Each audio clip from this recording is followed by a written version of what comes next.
साथियों, हमने कहा था 21 मार्च हिंदुस्तान की सियासत का एक बहुत बड़ा दिन था और 21 तारीख से चीजें बदलनी शुरू हुई। आज 2 अप्रैल को मंगलवार के दिन आज देश की सबसे बड़ी अदालत सुप्रीम कोर्ट के 3 जज बेंच ने आम आदमी पार्टी के सांसद माननीय संजय सिंह जी की बेल सुनी और खुद जज साहब उसके अंदर कुछ प्रश्न केंद्र सरकार से पूछ रहे थे, जिसके जवाब केंद्र सरकार ईडी के पास नहीं थे। कोर्ट के प्रश्न थे, आप कह रहे हैं कि दिनेश अरोड़ा ने इस दौरान जेल में बंद होने के बाद, जेल में रहते हुए, सरकारी गवाह बनने के बाद उसके 10 बार बयान लिए गए। 10 बार। उन 10 बयानों में संजय सिंह जी के बारे में कोई बात नहीं कही गई। 10 बार के बयानों में। उसके बाद दिनेश अरोड़ा को दोबारा गिरफ्तार किया जाता है और उससे 11वां बयान लिया जाता है। 11वें बयान के अंदर वो एक बहुत ही गोलमोल सी बात कहता है कि मेरे एक आदमी ने संजय सिंह के एक आदमी को 1 करोड़ रुपए 2 बार दिए। सिर्फ ये बयान है। उसका जो आदमी है उसकी कोई गवाही नहीं, संजय सिंह जी का जो आदमी है उसकी कोई गवाही नहीं। 1 करोड़ रुपए कहां है किसी को कुछ पता नहीं, कहां पहुंचे कोई पता नहीं, रिकवरी हुई कोई नहीं हुई, अटैचमेंट हुई कोई नहीं हुई।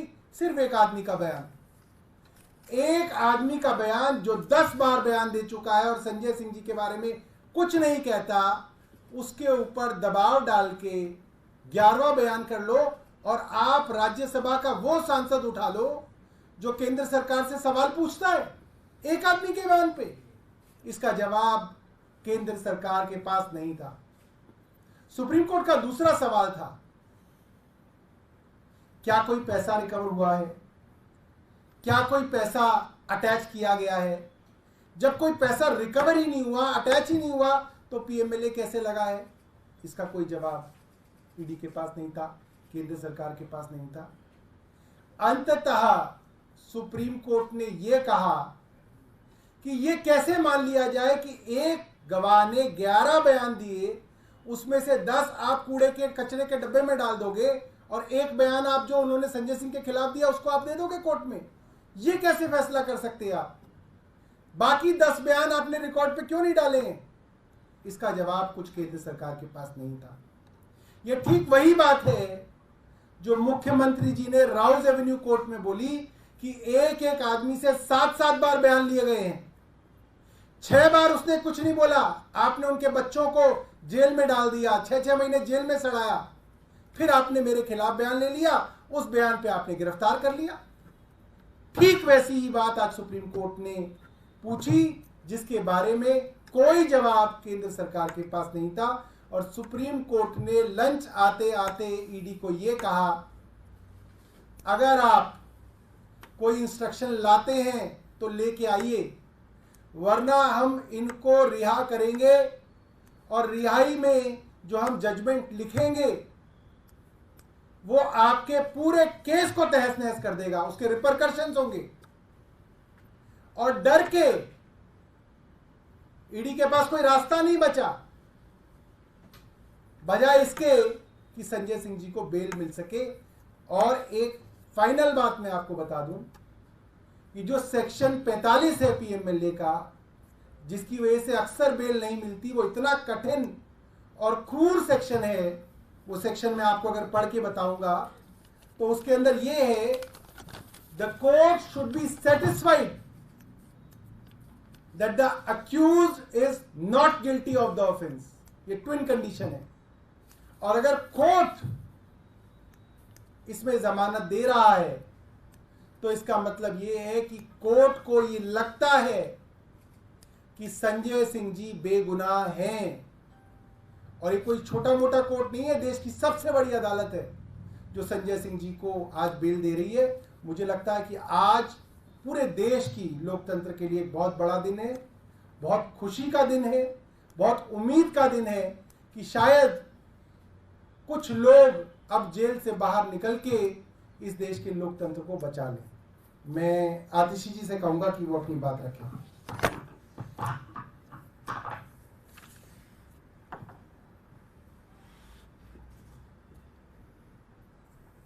आज संजय सिंह जी की जमानत ने साबित कर दिया कि आखिरकार जीत सत्य की ही होती है। आप सत्य को दबा सकते हैं, लेकिन आप सत्य को मिटा नहीं सकते हैं। आज संजय सिंह जी की जमानत ने यह दिखा दिया। हमने देखा कि किस तरह से पिछले 2 साल से एक एक करके आम आदमी पार्टी के नेताओं को झूठे केसों में गिरफ्तार किया जा रहा था, फंसाया जा रहा था। पहले सत्येंद्र जैन जी को जेल में डाला, फिर मनीष सिसोदिया जी को जेल में डाला, फिर संजय सिंह जी को जेल में डाला, फिर अरविंद केजरीवाल जी को गिरफ्तार करके जेल में डाला। लेकिन आज संजय सिंह जी की जमानत ये बताती है कि आखिरकार जीत सत्य की ही होती है। आज संजय सिंह जी की कोर्ट प्रोसीडिंग्स में 2 महत्वपूर्ण बातें इस केस की पूरे देश के सामने आई हैं। सबसे पहला, जो सुप्रीम कोर्ट ने सवाल पूछा जिसका ईडी के पास कोई जवाब नहीं था कि मनी ट्रेल कहां है।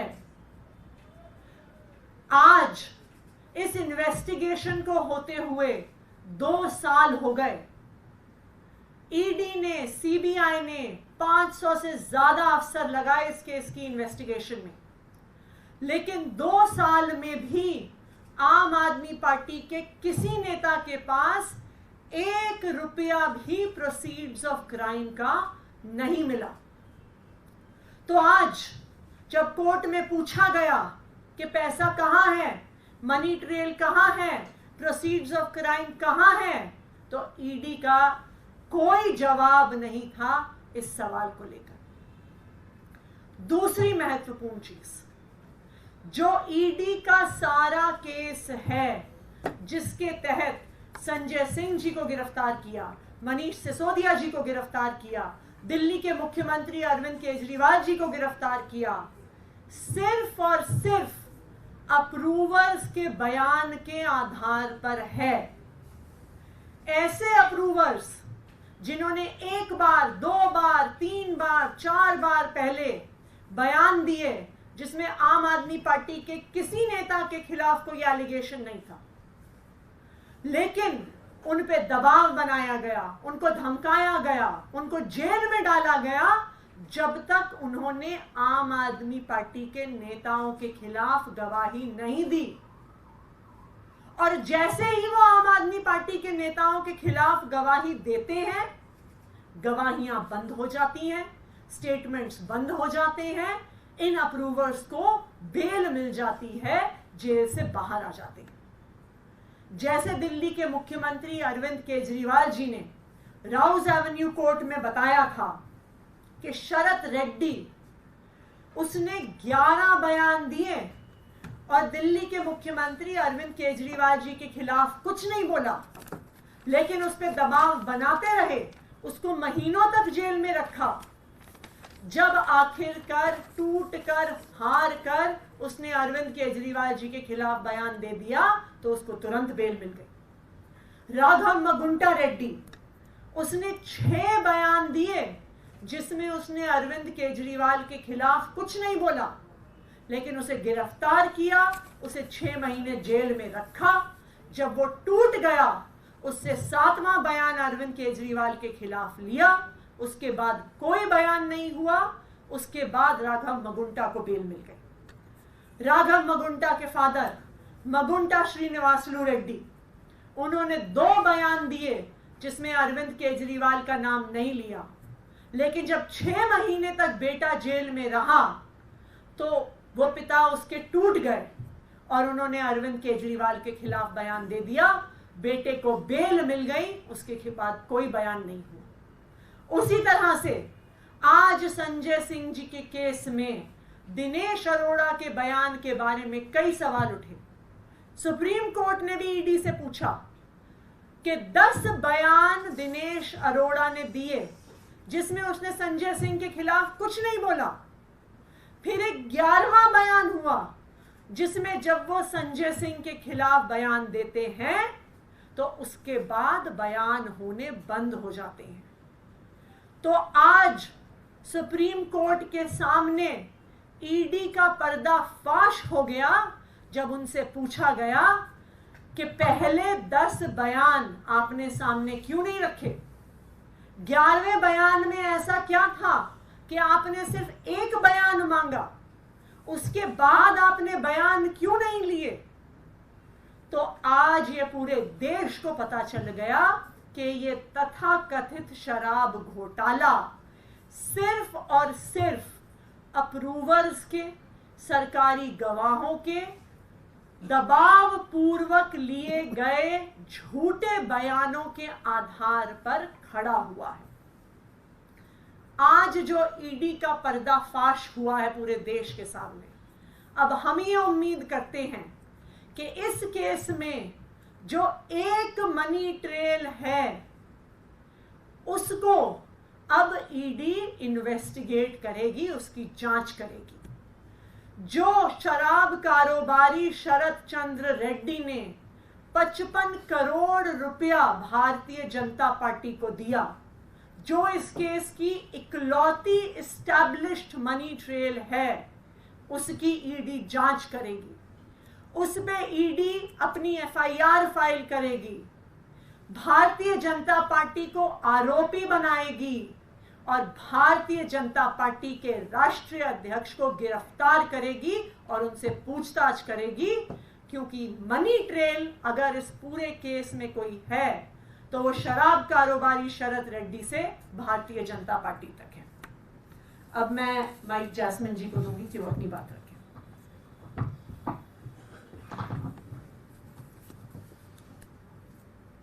सबसे पहले मैं इतना ही कहूंगा कि सत्यमेव जयते।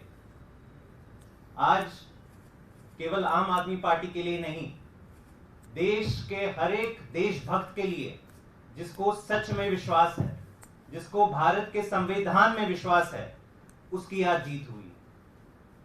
आम आदमी पार्टी के जितने तमाम नेताओं को इस फर्जी शराब घोटाले में कैद किया हुआ है, गिरफ्तार किया हुआ है, उनमें से आज हमारे सांसद संजय सिंह जी को सुप्रीम कोर्ट ने बेल ग्रांट करी है। और मैं इतना ही कहूंगा कि पिछले 2 सालों से जो भाजपा ने एक झूठों का पहाड़ बनाया हुआ था, हर तरह का प्रोपेगेंडा चलाया था कि बहुत बड़ा शराब घोटाला हो गया है और फला फला व्यक्ति ने फला फला कहा इसलिए बड़ा घोटाला हो गया है, उसका पर्दाफाश आज हुआ। मैं दावे के साथ कहता हूं कि दिल्ली का कथित शराब घोटाला इतिहास के पन्नों में दर्ज होगा कि कैसे एक इतनी शक्तिशाली पार्टी ने केंद्र सरकार के तमाम इंस्टीट्यूशंस, ईडी, सीबीआई, अपने तमाम सरकारी तंत्र को इस्तेमाल करते हुए एक छोटी सी पार्टी को क्रश करने की कैसे कोशिश की है। 2 साल से इन्वेस्टिगेशन चल रही है। 2 साल से हम पूछ रहे हैं कि अगर आप कह रहे हैं इतना बड़ा घोटाला हुआ है तो मनी ट्रेल कहां है? कोई जवाब नहीं है भाजपा के पास। अब तक कहते आ रहे थे कि नहीं मनी ट्रेल मिलेगी, लेकिन हमारे पास पुख्ता गवाहों के बयान है। तो मतलब गवाहों के बयान के आधार पर यह पूरा केस खड़ा किया था। आतिशी जी और सौरभ जी ने बताया कि ये किस प्रकार के बयान इन गवाहों के द्वारा लिए गए, कैसे खुलेआम कानून का मजाक बनाया गया। आपसे हम तब तक बयान लिया करेंगे, आपको तब तक जेल में डालोगे जब तक आप एक आम आदमी पार्टी के बड़े नेता का नाम नहीं लेते। तो किसी ने किसी का नाम लिया, किसी ने किसी का नाम लिया। कई विटनेसेस तो खुद कोर्ट में जाके बोल चुके हैं कि हमें डराया जा रहा है, हमको धमकाया जा रहा है, किसी के तो कान के पर्दे फट गए हैं, खून बहा है, हमारे परिवार को भी प्रेशर किया जा रहा है, ये सारी चीज विटनेसेस ने खुद कोर्ट के सामने रखी है। और यही सारी चीजों को ध्यान में रखकर आज का ऐतिहासिक निर्णय माननीय सुप्रीम कोर्ट ने लिया है। अब जब से ये निकल के आया है पिछले कई दिनों से, एक एक करके सारे बयान इनके जो फर्जी निकले हैं, तो इसका जवाब भाजपा के पास नहीं। हम हर दिन उनके नेताओं के बयान सुनते हैं। पहले कहते थे नहीं, इतने हमारे पास सरकारी गवाहों के बयान है। पिछले कुछ दिनों से उनका रुख बदल गया है। जब आप उनको पूछते हो कि शरद रेड्डी का क्या मतलब है, उसके 55 करोड़ का क्या एक्सप्लेनेशन है, तो चुप हो जाते हैं पूरी तरह से भाजपा।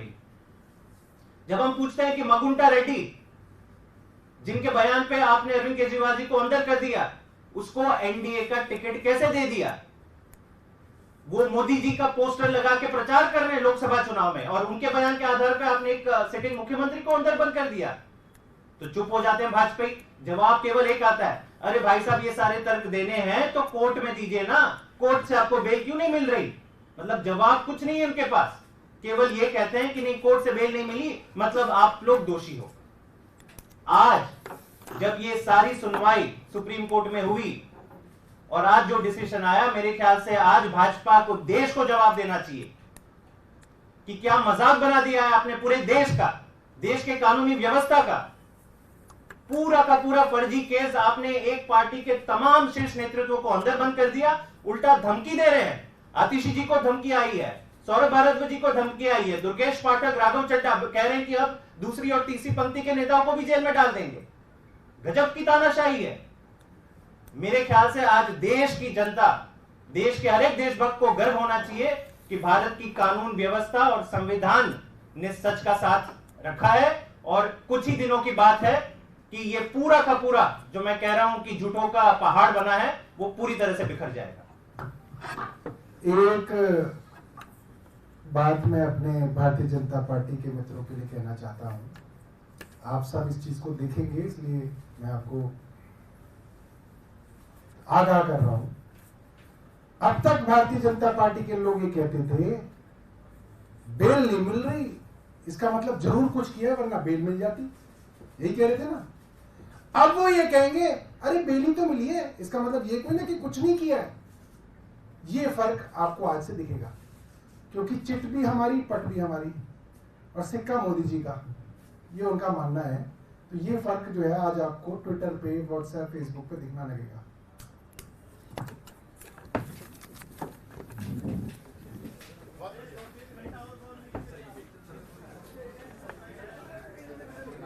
तमाम बड़ी खबरों के लिए बने रहिए किन्नी टाइम्स के साथ। वीडियो को लाइक करें, चैनल को सब्सक्राइब करना ना भूलें।